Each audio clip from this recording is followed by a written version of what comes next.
Water is life. Nothing can live without it. In the early stages of our lives, we're completely surrounded by water. In fact, an infant's body is 90% water, an adult's around 75%.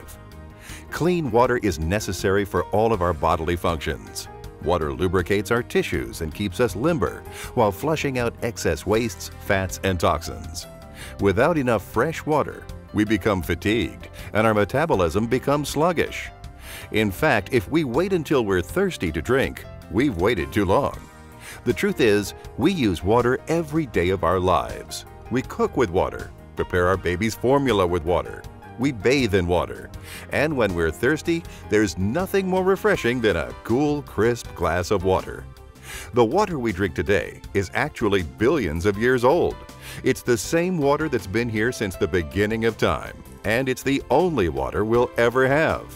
Yet, if we really knew what may be in our tap water, we probably wouldn't drink it.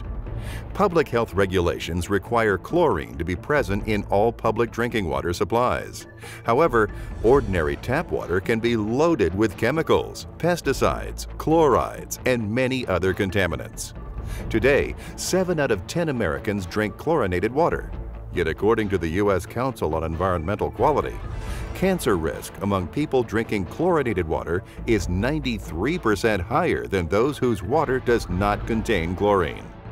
And when combined with other organic compounds, chlorine may form potentially harmful chemical byproducts called trihalomethanes or THMs, such as fluoroform or chloroform. Now there is growing scientific evidence indicating that showering in chlorinated water may be impacting people's health because chemicals in the tiny droplets evaporate and are easily inhaled and are readily absorbed through open pores in the skin. Dr. Lance Wallace of the EPA says showering is suspected as the primary cause of elevated levels of chloroform in nearly every home. The dishwasher, the toilet, and even regular faucet can add to the chloroform levels indoors. Plus, the inhalation of chlorine is a suspected cause of asthma and bronchitis, especially in children, which has increased 300% in the last 2 decades. Chlorine, as defined by the EPA, is a pesticide whose sole purpose is to kill living organisms.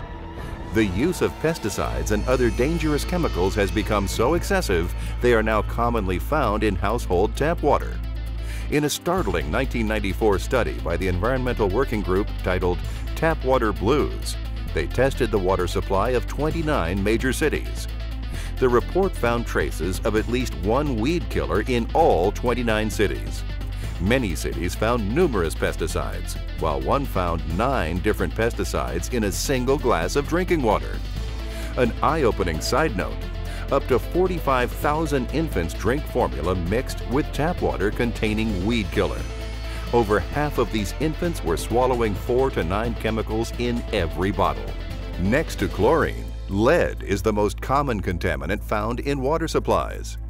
The EPA says that there is no safe level for lead in drinking water and that 98% of all homes have pipes, fixtures, or solder joints in the household plumbing that can contribute some level of lead to the tap water. The U.S. Department of Health and Human Services labels lead as the #1 environmental health threat to our children.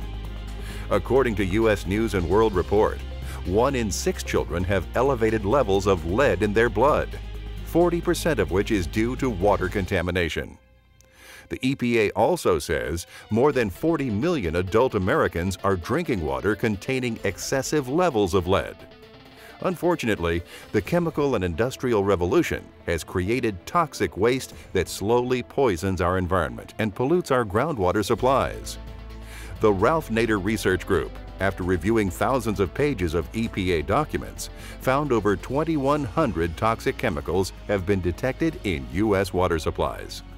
In addition, the Center for Disease Control revealed that every year, over 1 million people become ill from parasites such as Cryptosporidium or Giardia lamblia in their drinking water.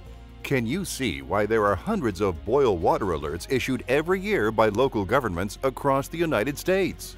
This prompts the question, how much contaminated water did people consume before they found out the water was contaminated?